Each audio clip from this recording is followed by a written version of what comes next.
Hey everybody, it's Jason Blaha here, and today I want to talk to you guys very briefly about recompositioning because, as I've told you guys, it is possible to recomposition. It isn't easy.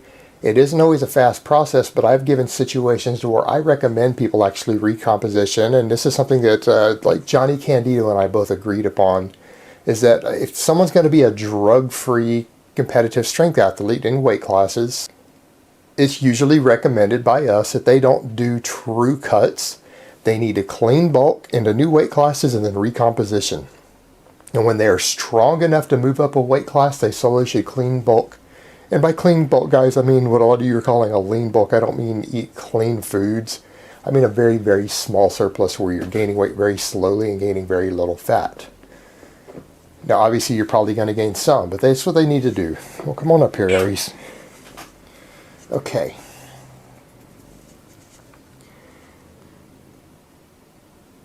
And so recompositioning is kind of a tricky process. Now, we all know that novices can recomposition really, really easy. Someone in that first year of training, or someone who's quite obese. I mean, if a male is 30% body fat or a female is 40% body fat, they can lose fat pretty quickly while gaining muscle. Very doable, and when drugs come into the mix, it can also make it a lot easier. A lot of people still struggle to recomposition even on drugs.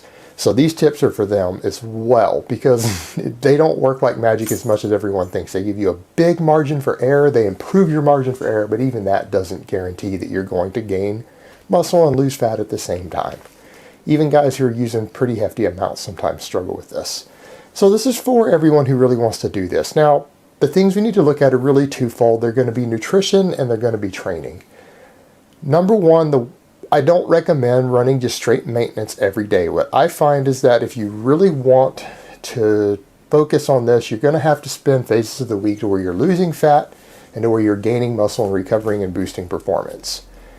And what that means is run several days of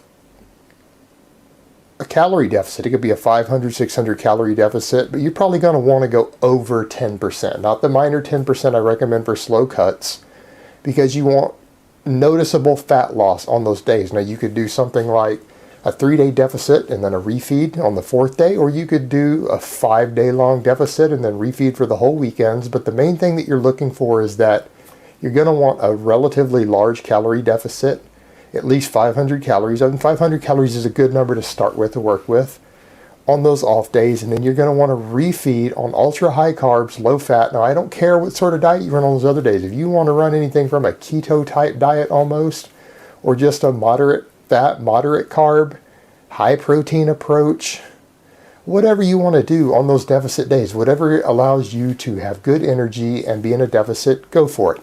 And then you're going to want to refeed. And when you refeed, you might even want to go to a very small surplus beyond your weekly total. So for example, let's say you do something like 3 days of a 500 calorie deficit and a 1-day refeed on ultra high carbs with very low fat. You might want to go more than a 1500 calorie surplus. You might want to bump that to 1700 calorie surplus, which is only giving you 200 extra for the week. But the thing is, you're going to get some glycogen supercompensation and some other things because of that. It's going to work out very well for you to create a good anabolic environment.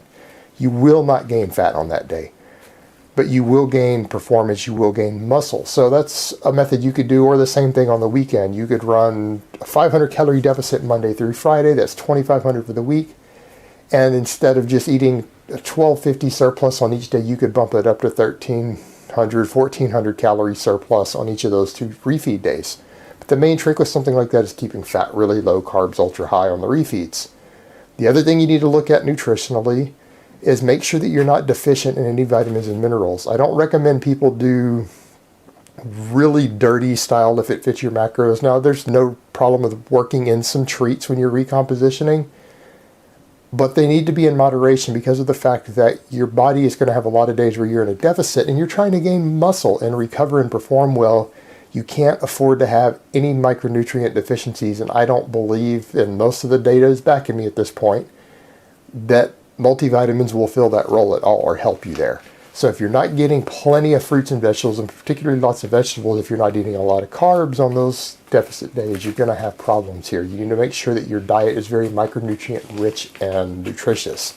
And you need to make sure that you're getting foods in that give you the best energy, because you're going to be training in a deficit at least half of the week, over 50% of the week, while trying to gain muscle and performance. So you're going to need a lot of energy. So you're going to have to approach your diet from that way.